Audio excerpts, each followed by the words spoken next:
So, Yahuwah.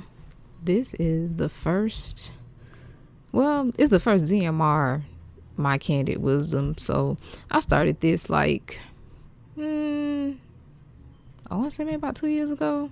I can't remember. I had to look all that stuff up, but it was something I started on Instagram because, I guess I have opinions about stuff, right? So, I figured that was my way of sharing my opinion and kind of getting out in the world, connecting with other people and seeing if they thought like I thought. Because I think sometimes it's good to verbalize some thoughts so you kind of gauge yourself.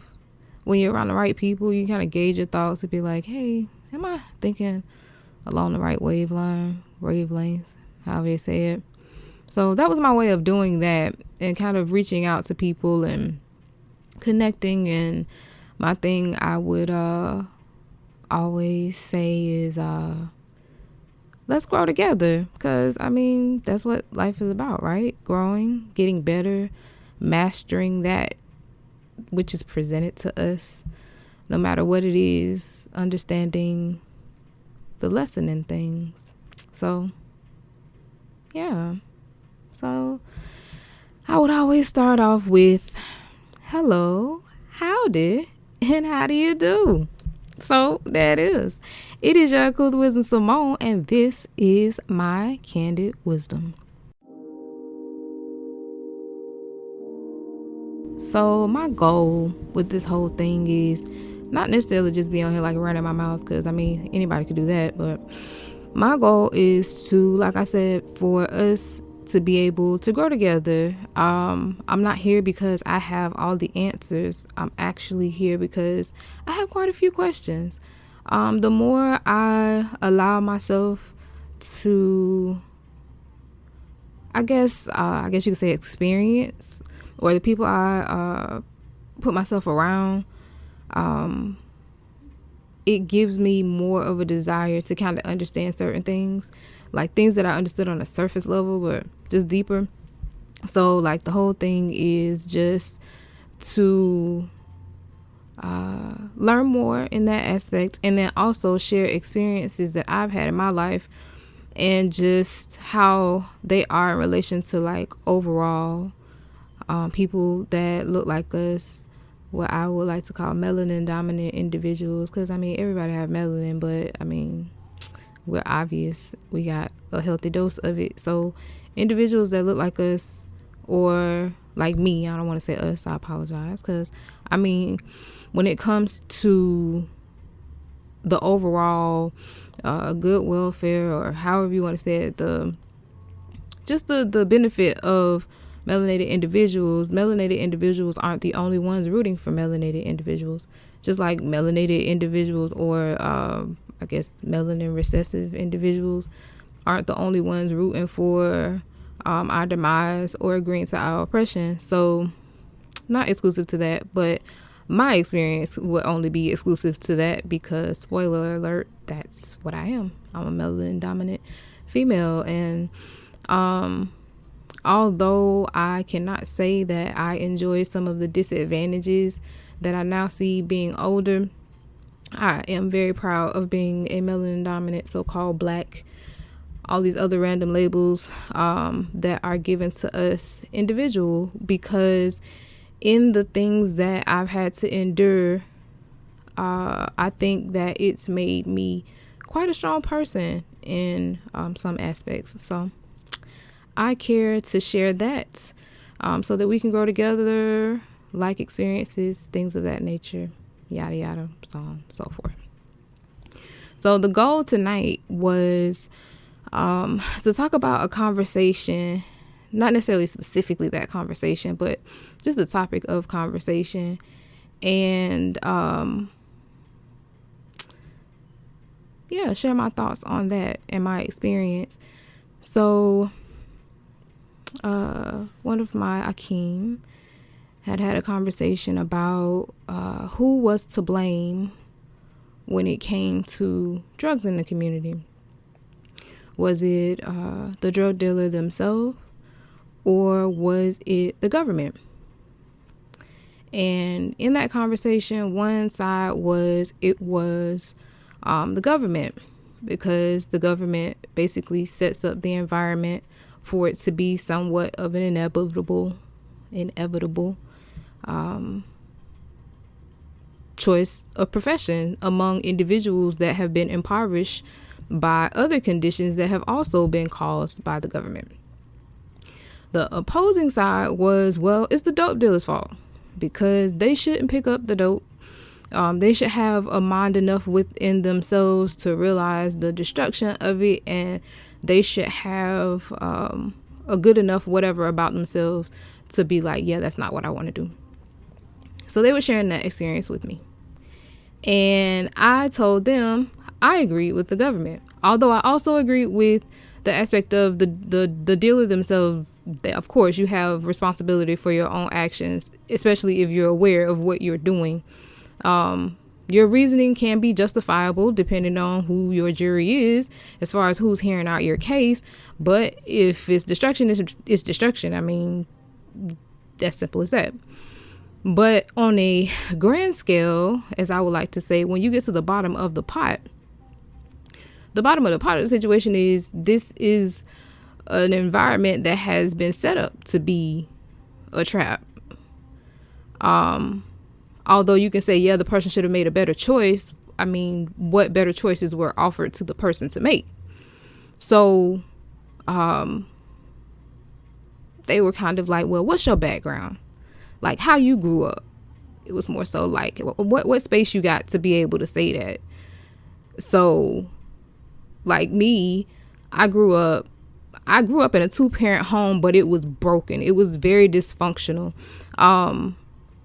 Of course, I would like to think that my immediate audience would know me, but for those that don't know me, by the Khan of Yahuwah, I'm Barak, so I'm able to, when he allow, write songs. And I have a song called Better that kind of goes through my life in a mashali sense. If you listen, you can kind of get a bigger picture by the Khan of Yahuwah and your call, or hopefully, as English would put it, hopefully you kind of got an understanding. But the sum of it more so was, I grew up, I had a 2-parent home, but it was broken. Both of them were drug addicted, alcoholism, just all types of stuff. But it was just basically a cycle. Like, that was the result of the environment that they were put in. And then also, of course, the choices that they made in their own lives. But with the understanding that had been given to them. So when I shared that with them, they was like, oh, okay, well, we got similar background. So kind of like, I could take what you said because you kind of coming from the same place that I am. And so it makes me kind of think about, I'm big about kids, right? So the reason I'm big about kids is because of my childhood. Like, I know, and now that I'm older, I've heard stories of childhoods I could not have imagined having. But before that knowledge, like, I didn't think my childhood was really that great. I'm thankful my parents were both intelligent individuals. They instilled in me what they were able to instill in me based on this situation. And then, I mean, anybody, as you get older, when you experience things as a child, of course, you don't necessarily understand it. Depending on how your parents are, sometimes you can kind of be oblivious to what's going on in their lives. My parents weren't those parents. I knew what was going on. So it was kind of almost kind of put on me to be in their position. So I guess you could say I had to get a quick understanding, because I kind of had to hold the fort down if they weren't there. So I think about, that's a big thing for a kid. Like, you get robbed of your childhood. You kind of have to learn, as they would say, the hard way in some senses, because it's not necessarily like a structured thing. And I say that to say it keeps me mindful. I don't have children now, but it keeps me very mindful of the decisions that I make, and if that be something that Barak to be a part of, how would it affect that child? Like, you have effect on an entire life and an entire mindset. I like to watch this channel on YouTube called Soft White Underbelly. And that artist, filmmaker, photographer, he said the purpose of that channel was he sees that there's a problem. Like, there's like this hidden people in the world that we kind of think about, but we really don't think about. Like, in an average day, how often do you think about a homeless person? Like, if you're not at a stoplight or an exit and there's not somebody begging for change, on an average day, you don't think about a homeless person. A prostitute. You're not thinking about a prostitute unless you're a patron of a prostitute. But on an average day, or if you have someone in your life that does that, but on an average day, the average person does not think about a prostitute. They don't think about gang members. They just don't think about what he calls the soft white underbelly of the country. Or just of the world, period. So his platform he uses to showcase these people. And he says he does it because if we think that there's a problem, then this should give us a better understanding as to how we can solve this problem. There's some people that want help. There's some people that's just cool. Like, I've seen a video where the guy was like, I'm fine. I like pain. I just enjoy not being loved because that's what I'm used to. He grew up being molested by somebody he found out that was his brother. Like, so I feel like as an adult, with the experience I had in that way, and then just overall in life, the understanding I have, is my responsibility to kind of guard them from that as much as I'm able and show them how to continue that protection, continue to instill the things that would flourish our nation, continue to flourish just people as a whole.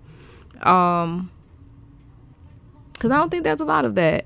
I think there's a lot now of, I don't see it so much now because I'm older and I've been able to, of course, get out of the situation that was as a kid, and even as we got older as children, of course, the situation got better, but it's not something that I reflect on every day or in my face every day. But it still happens. It still happens. I saw one of the videos, there was like a homeless child, and I think about that, like, how are you homeless with children? Like, that's got to be tough. It's tough enough to be homeless by yourself, but to be homeless with a child, like, how does that affect the mind of a child? Like, we look at people and people are like psyched out. One of my couth, the lovely Miss LV, one of the first conversations that we ever had, I'm sure I totally freaked her out. I was talking about freaking serial killers. Even as a kid, like, their minds intrigued me. The way that became something that I was interested in. I had a cousin that I looked up to because she was an adult. So, I mean, if you have an adult cousin, you usually like, oh wow, they're so cool because they're an adult, but they're my cousin. They just, I don't know, they're so cool. But she worked in criminal justice. I forgot what exactly it was she did. I think she might have worked at a prison or something like that. But I just thought that was totally cool that she did that. And it was also, if I'm not mistaken, around the time my mother had a book about Jeffrey Dahmer. In that book, I remember it had a poem about a spider coming to my parlor. It said, the spider to the fly, it's the prettiest little parlor that you ever did spy. And it was like, it was a hardback book, and it had the paper cover, and it was colorful. I can't remember the name of the book. I probably could Google it, but the inside had pictures, and it was very intriguing to me. And then when I learned what a serial killer was, I was like, wow. Like, even as a kid, I was like, wow, like, what is it about a person's mind that triggers their mind to, I just want to kill this type person? And ever since I was a kid, that just was something that intrigued me. Now, not so much. because I've kind of, as they would say, went through that phase. So I have an understanding of them to a degree, but it's not something like I actively look at or whatever. But yeah, but like a lot of them, they suffered trauma as children, or they were exposed to things that they should not have been exposed to at the age that they were when they were exposed to it. So like, for instance, there's one name, I think his name is Ed Gain, if I'm not mistaken, like really old, creepy looking guy. He might have actually been in the UK or somewhere like that. Kind of rusty when it comes to specifics on some of them, but what I do remember is he took pleasure in pain, kind of like the guy with soft underbelly. He was talking about more so emotional pain, because that's what he was used to. This guy like physical pain, so he like nails and pins and things like that stuck in him or whatever. And the reason his mind was so warped is because he, like I said, he was an older guy. This was like way back, and he grew up, his mother was a prostitute, and she would turn tricks in front of him. So like the mind of people your mind is shaped as a child by the adults around you. And what happens, I believe, is we as adults kind of get caught in ourselves. It's more so of, and this is even with interacting with each other, and I'm guilty of it too. You kind of get stuck in yourself, and you kind of forget that what you do directly affects a person. And depending on how malleable that person is, it can essentially like change that person. It could affect them to a point that you've affected them, causing them to affect other people. Example, maybe I know one that we hear a lot is like, I'm not gonna help anybody anymore because someone took advantage of me, or I'm not gonna trust anybody anymore because somebody lied to me, or somebody broke my heart, so I'm not gonna venture out into relationships, or just whatever. What you did, how you violated a person, or even how you pleased someone could change, but it could change in a negative manner. And I think sometimes people forget that when it comes to children. But in the situation of like, to like take it like a level deeper, right? So I was privy, like a part of another conversation, and this person was like in the drug dealer's position. They were the actual drug dealer, right? So they were talking about their experiences with excuse me. They were talking about their experiences with like the people that they sold to, and just how desperate these people were. Like they would bring them things like, hey, you want this? I know you want this. And they'd be like, yeah, I want it. I definitely want what you have, but I'm gonna bluff you, because if I take you for what you're asking me for at the first, then I'm gonna definitely have to break off more than what I want to break off. So I'm gonna keep telling you no, to the point I could probably give you like a $10-$20 rock and you'll be straight and you'll leave. So while they're talking about that, I'm listening to them, but I cannot help but think I am the child that's at home while they're bartering with you for crack. Not that they specifically sold specifically to my parents, but just thinking about it from that perspective, like remembering sitting there, or just remembering being aware of that situation. And here's someone else that has the complete opposite perspective, kind of like Crash, like that movie. I like movies like that. It shows, like I said, how your actions can affect someone that you don't even know and probably will never even meet. And we don't think about that. But, or I'll say a lot of us don't think about that. Some of us do. I'm not going to make it seem like it's an absolute. Of course, there's, as they would say, the exception to the rule. But generally, do people think that way? Like, are people more selfish or selfless? So for me, what I do, not just as far as children, because I directly interact with children every day. So I'm definitely mindful of how I interact with them, what I instill in them, what I present to them as important, the example that I have before them. Because again, I remember me being a kid. I remember all the things that I now know probably should have been given to me as a kid. I want to give that to the children around me, so that by the time that they're my age, they're a lot further than I am. I consider they, Whitney used to song, I believe the children are our future. I mean, essentially they are. Like, and you can build the future by simply building them and putting the right things in their mind. Now, what they decide to do with it is what they decide to do with it. Same channel, Soft White Underbelly. There was this one chick, her name was Ivy. And Ivy was I don't know what you say. You know how you take on the family profession? Well, her mother's profession, but she was a prostitute. And she grew up to do that. Even though her mother, being a prostitute herself, was like, this is not what you want to do. She still grew up to do that. Because that's all she knew to do. That's what they kept addressing in the videos. It's like, I know no one else. And that was her struggle. She was like, I know nobody else. There's no one else in my life that's not a prostitute or that does not have a street life. This is really hard for me. I don't know anything else. So that's what was instilled in her as a child. Her siblings, career criminals. I think there were like 4 or 5 episodes of her, because he follows them, like he'll follow up with them or what have you. And one of the videos, she was talking about her sister. Her sister was free. In the next video, she was talking about her sister. Her sister had just got locked up for murder. And she was like, I knew my sister was going to snap. I knew that it was only a matter of time. But what life did they have? What choice did they have? I'm sure her brothers sold drugs. But look at the deficit that they had in their childhood. And even if we go back to her mother, because she did mention her father.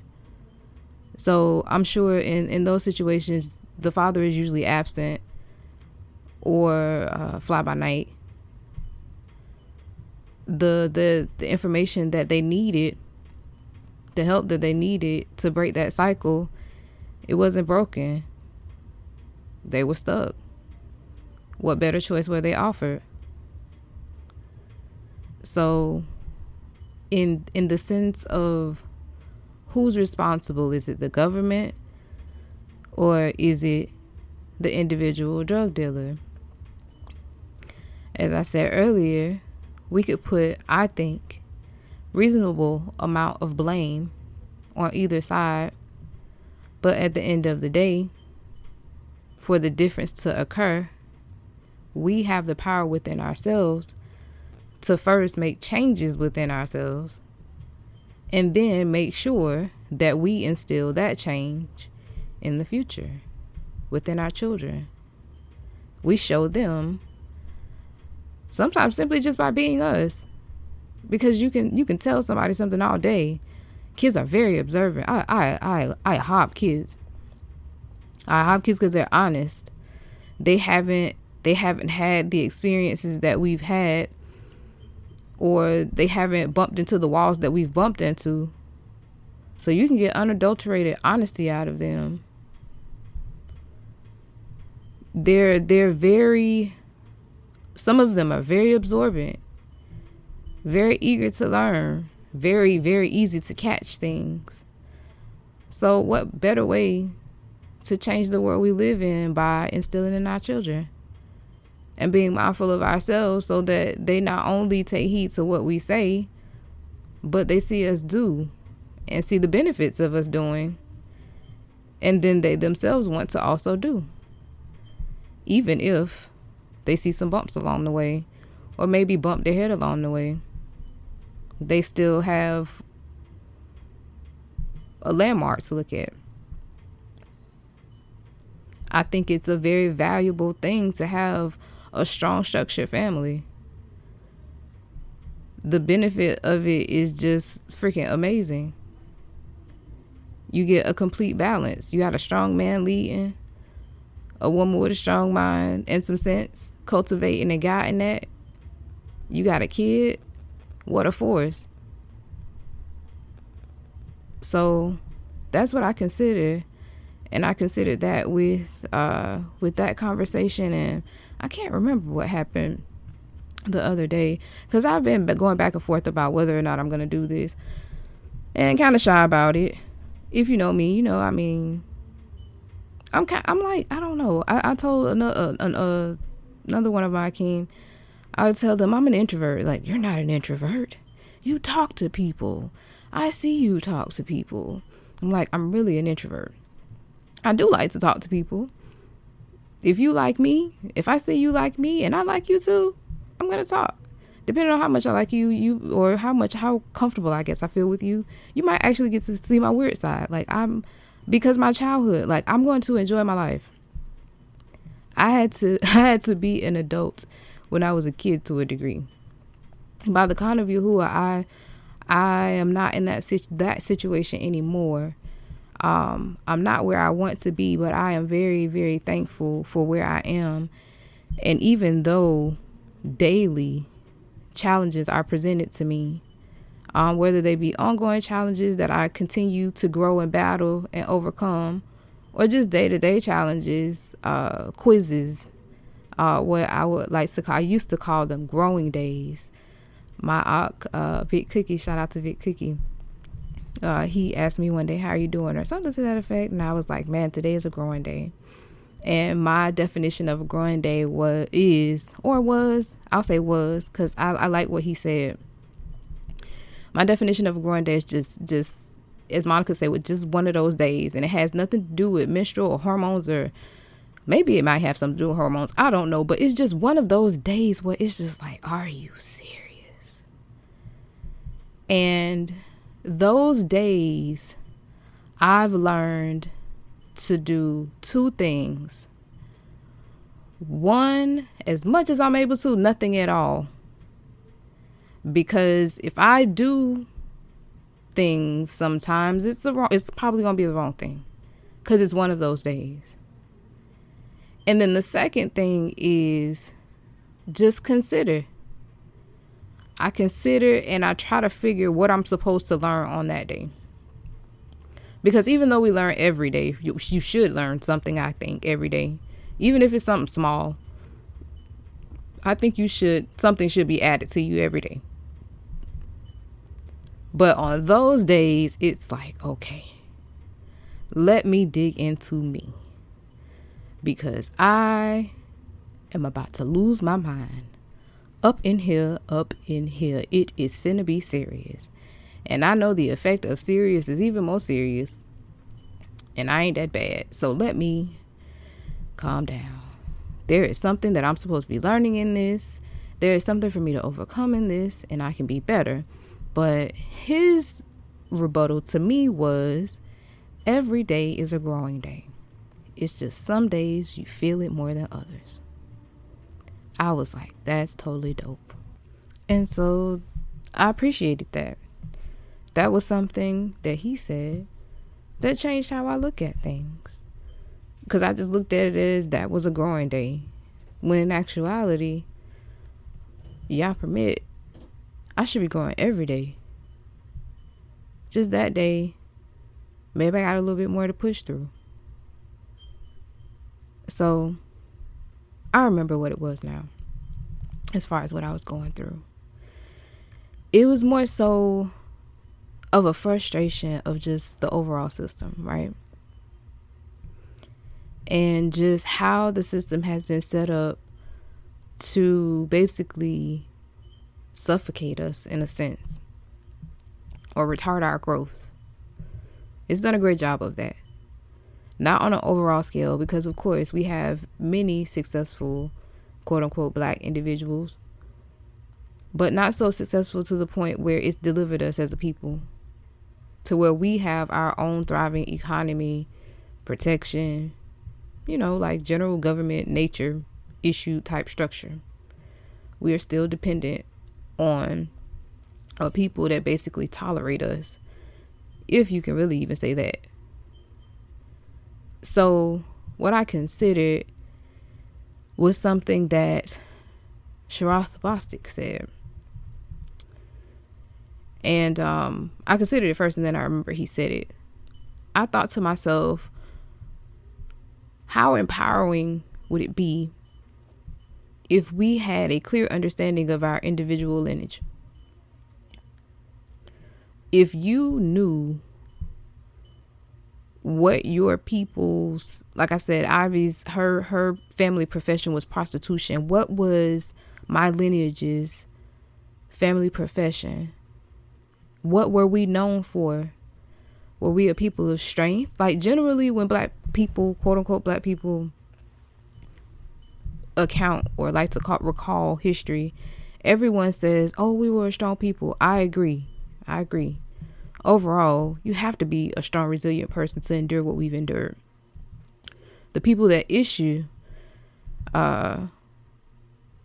the oppression that we deal with, the conditions that we deal with, I don't think they could endure a fraction of the time that we've endured what we've had to endure. So what if you come to find your people were known prestigious?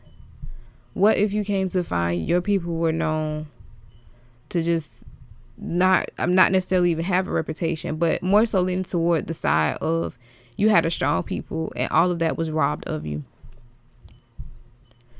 I sometimes also will think about how now I think we're backwards. I think that a lot of people like to say we're in a better position than our ancestors were, and I beg to differ. Stories that I hear of them, they had their own. They instilled better in their children, and their children were seduced by technology. Let me tell you about technology. I don't want to be all over the place, because I guess this might be like a whole nother episode, so I'll kind of like be in and out, like breezy, 9 out of 10, be a quickie in and out. But technology is like, wow. It's because it's the power of the mind. I guess the overall thing of this would be just the link to it all is just the mind, the power of the influence of the mind, particularly now our children. So I guess it does tie, because now our children are technology crazy. Like, kids use tablets. I remember first time I seen something crazy like that when it came to a kid, maybe about 10 years ago. My kid picked up I think it might have been like a Nintendo 64. It was something that I thought should have been way too complicated for his age, which I can't remember. He was like maybe between 3 and 5, maybe. But he picked it up like a pro. Can't read, can barely tell you how to spell his name. If he could tell you how to spell his name, but he knew how to work that device. Absolutely mind-blowing. And it dulls their senses. It dulls their senses bad. Mine has dulled my senses. I'm just be straight up. Like, I spend a lot of time on my phone, and that's an active struggle that I have. I be trying to stay off my phone. I'm on it a lot because I have my mishvah, and really for the most part I be checking for my mishvah. But I'll get caught in some Instagram too, and that's something. And I have like a little timer on my phone, but the downside to the timer is you can tell that thing to buzz off, and I'll tell it to buzz off. But the technology really dulls your senses. I want to get back more into reading and things of that nature. Last book I read was a book that my aunt actually wrote about my father and their childhood. So that was interesting. I breezed through that book quite quickly. But yeah, technology is it's a barak and an It's as they would say, a blessing and a curse. It has pros and it has cons. The pros is if you need to get some information out, you can get that information out quick. If you want to shed a light on something, you can shed a light on it quick. Is it going to meet a grand light? Just depends. But if it's something that everybody feels, it's going to AKA go viral. It's going to be, you going to see it. It's going to be in your face. So that's the pro of it. Things aren't as hidden as they were before, even though there are still a lot of hidden things. But the con to it can also be that something is out there. It's out there. And it's out there for your child to see.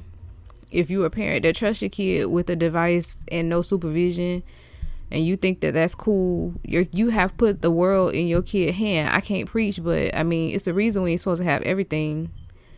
Like I said, it's some of these people I seen in that same channel just exposed to too much at too young of an age. Another chick, Cash, her mama got killed right in front of her. I think she said she was 8. Her mom was also a prostitute. Took her to a park, drove her to a park, sat in the car, told her she loved her, told her be good for her grandmother, got out of the car, got shot, I think she said like 17 times by 5 pimps. That's what some children are exposed to. This is one female. This still goes on today. So I say that to say, consider your actions. Not only consider how they affect children and how they shape and mold the minds of children. Let's instill the right things in them. At the same time, let's be considerate of one another. Because you never know when you crossing paths with that child. You never know when you cross the paths with a kid that might have seen one of their parents killed in front of them. I've heard stories of people getting found dead and their kids is just there.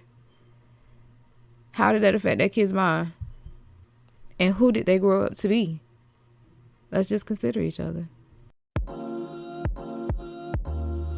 Welcome to Q'dash Zamar. This is where we'll review a song naked.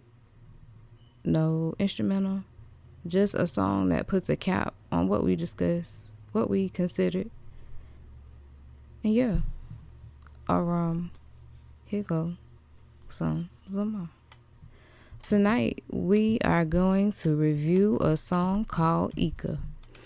This song is written by none other than Wisdom Simone, and it kind of reviews a bit of what we considered this evening. There's a difference between a man and a coward. A man provide and fortify, giving honor to the Abba, his heart trust in his Ashah, cause she honor him with ease. Bright our the panim of his beneam, a shining glee. But then a coward doth responsibility. These fools be killing me. Reprobate mindset, sowing seed through the whole set. Homemongers, baby souvenirs of failed attempts of love's regret. Blood and sweat, a child tormented with death, crying out, I want to know what love is. I want a hob that can ease my mind. Take me away from this cruelty. Show me a place where I can thrive. I suffer for my people. Aykah, see how we perish? Lack of knowledge, each out of place, creator, been disparaged, despised. Backwards living, head sick and law faint. Shema, Dabar, Yahuwah, Merpeh, Rapha, Aratz, rain. Rain. Hadu, for your listening ear. Shalom, Ahab. This has been my Candid Wisdom.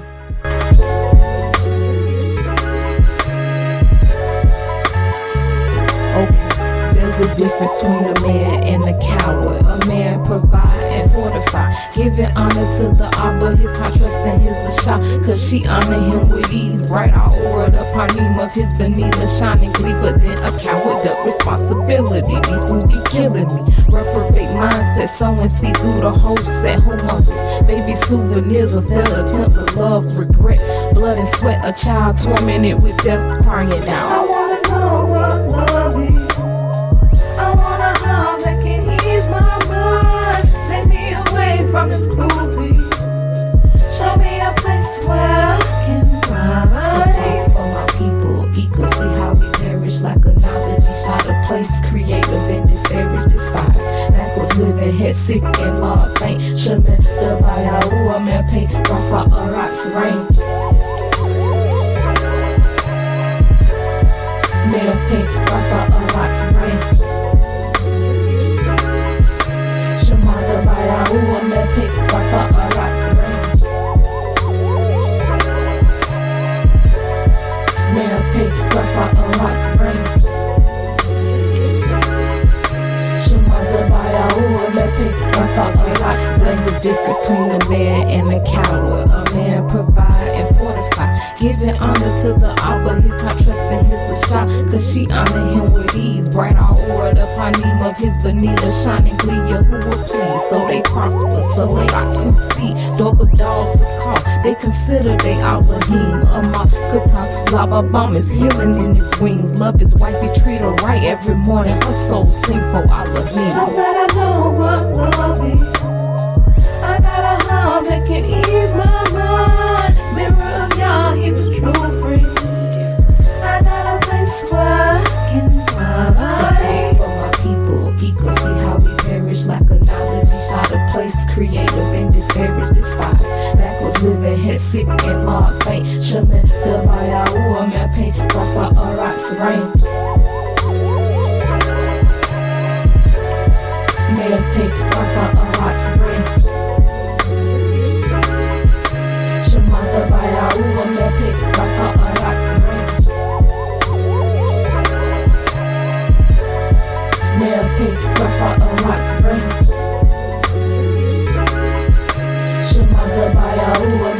I know the difference between a man and a coward. If he can't provide or fortify, how he gon' mirror the Abba? No business with an shop. He'll just leave a heart grieved, hard to follow where he lead, cause the foolishness that she see. Now y'all displeased with his disorder, a buck in the two-seat. Yahusha is the pattern, strong each follow his lead. He came and endured anguish for his bride. He gave anguish, no greater friend can't replace him to solve. It's how he made you stand and sing. Yahushua, that's what love is. We got a heart that can ease our mind. He coming back real soon then. We'll have a place where we can So provide. for my people, Aykah, see how we perish. Like analogy, shot a place creative and disparaged, despised. Backwards living, head sick and law faint. Shaman, the Bayaua, man pain, Rafa, Arat's rain. Man pain, Rafa, Arat's rain. Shaman, the Bayaua, man pain, Rafa, Arat's rain. Man pain, Rafa, Arat's rain. Shaman, the Bayaua, man pain, Rafa, Arat's rain.